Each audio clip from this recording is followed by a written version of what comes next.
Talk films and television in Jamaica, and one name stands out like a beacon. A producer of James Bond's No Time to Die, the local production manager for 2 of Tom Cruise's hit films, a deserving winner of the country's top national awards. I'm Penny Lane, and In the Driver's Seat starts now.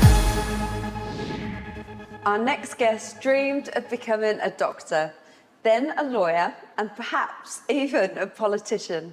But a stint on the theatre stage as a teenager sparked a passion for film and television, a passion that still burns to this day. Natalie Thompson, welcome to In the Driver's Seat. Thank you so much. I'm happy to be here.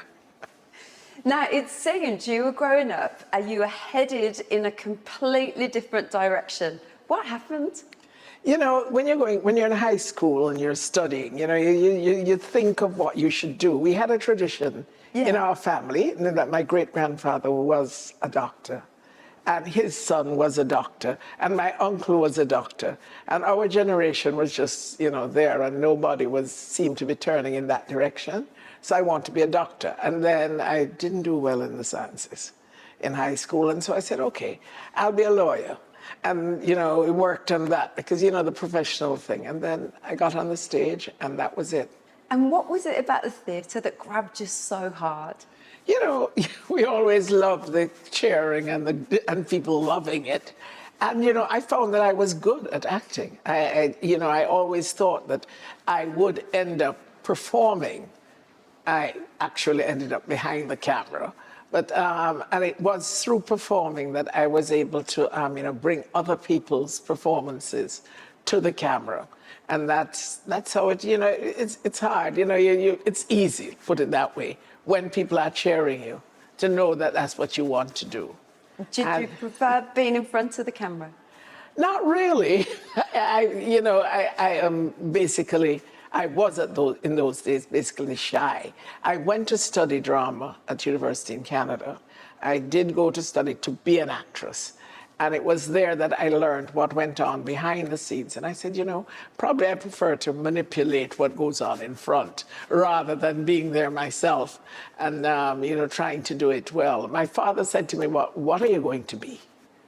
When I was leaving, because it took him a long time to understand that after wanting to be a doctor or wanting to be a lawyer, I was now going to be a what? He said, are you going to act? You think you're going to be a movie star? You think you look like a movie star? You do look like a movie star. So after Canada and you came back to Jamaica, what was your first job?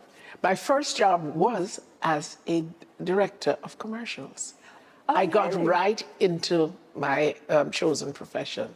When I came back, I had a choice. Do I go into advertising or do I go into being working for a production company?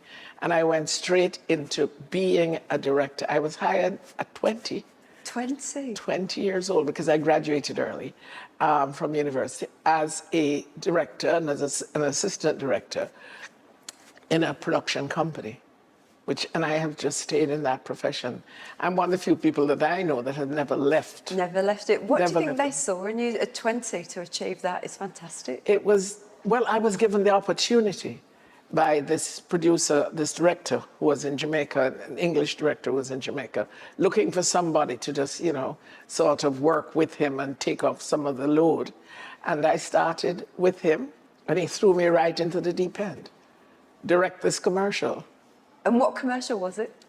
I'm trying to remember. My first commercial, I think, was for shoes. Yeah. And it was simple. It was mainly just tabletop stuff with the shoes, and one or two people going, the camera. And that was pretty good. But I got into, liquor. I did a lot of liquor commercials as I went on. But I remember doing a Lee Jeans commercial, which was just stills, cut to music. Oh, which wow. won an award in the advertising awards in America. And that was when I knew this is what I want to do. Congratulations. And when did Nobel Films come about? That's when Nobel Films was the company that hired me at the beginning. Oh, and then I worked with them for 2 years, and then that company broke up. And I bought the old equipment, or with the help of my parents, I should say, and the bank. We bought the old equipment that they had, and we started our own company. And that was a long, long time ago. And there weren't many women in that kind of profession at that time, was there? Not even, especially not even Jamaican women. There were not even many Jamaican men. Is that right? In the business at that time. It was English men who had relocated in Jamaica who were the heads, who headed that business, apart from Perry Hensel, who did The Harder They Come. He also had a company in Jamaica. What a great movie that is. Yes, wasn't it? Yeah. We still celebrate that movie. We still celebrate that movie today, yeah. Yeah. And did you cop a lot of backlash or any sexism or anything like that, Well, being the only female? there was just one company. I remember going to one advertising agency because I was directing ads at that time. Yeah. And the gentleman there said, I don't think, this is when I was on my own, I don't think I can work with a woman. Is that right? He said that, and he was Jamaican, which was really strange because there were other companies that were headed, because there were international advertising companies in those days. And but he was different. He came around. He did give me work 4 or 5 years after. But it was at that stage, it was very hard for him to see a woman doing this. Yeah, and how did it make you feel? I was very confident when I was younger, and it didn't really bother me. I said, okay, well, that's all right. And I went to work with the others. And there was one other, Perry Hensel's partner at the time, David Ogden, said to me, don't worry about anybody, you're going to be successful. How about James Bond, the biggest franchise in history? What was it like working on such a massive project? When James Bond came back to Jamaica, and this was, Barbara Broccoli decided that she wanted the 25th show to be here. And she came back. It was her devotion to bring that juggernaut, because that's what it is. It is a juggernaut of a team that just comes in. They make the film. You are assisting them on the side there, and you're very small in the big thing. But it was interesting in that it was bigger than probably anything else we had ever done. And they spent a lot of money and they shot a lot, which never came up on the screen. But it was interesting. It was interesting. I'm glad they came here to do the last film. They did the first one here, Dr. No. That was when I was a kid, and, it was interesting. I heard about it and I was, just excited at that stage to think that I worked on the last one.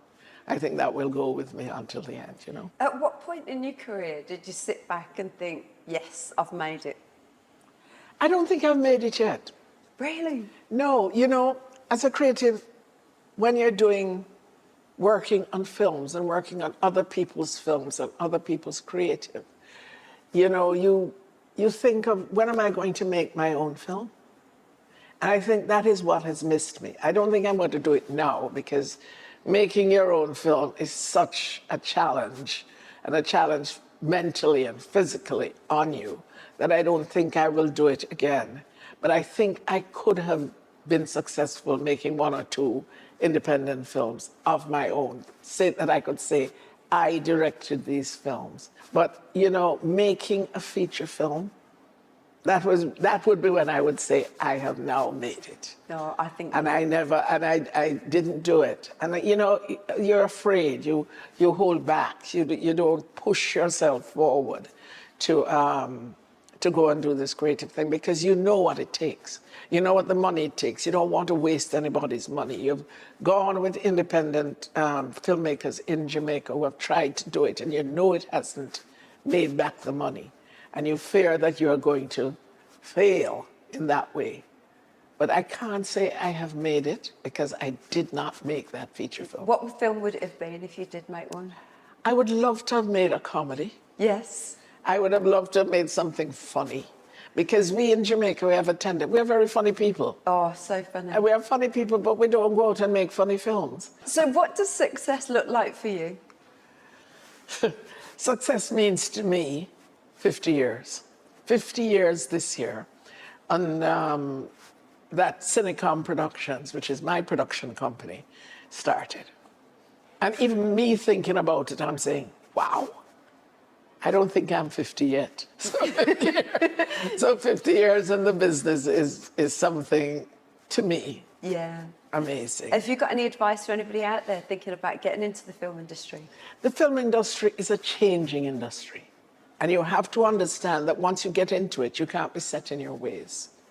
I started with a moviola and celluloid, and I'd have to be flying to America every 3 weeks or 4 weeks to get the film sort of, to have it processed and printed and whatever. And it would take a week just to do a couple dissolves or whatever. And, you know, and then I am now in a world where everything can be created on a computer. And so you have to go through all those stages if you want to stick with it. So I would say to somebody trying to start now, think of what you can do and think of what you can do successfully and create good product. And after those 50 years, what have you learned about yourself?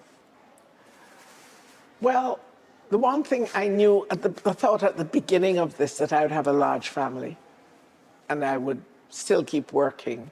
And one thing that I've learned is that within this industry, within the film industry, that is difficult.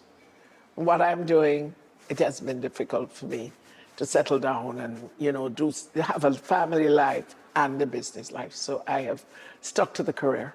Yeah, it's hard to get that balance, isn't it? Yeah, the balance is difficult. It's very difficult. It's if you want to keep going, you find that you're spending your time learning of what is coming next, and not thinking of, you know, of what you can do aside from this. Yeah.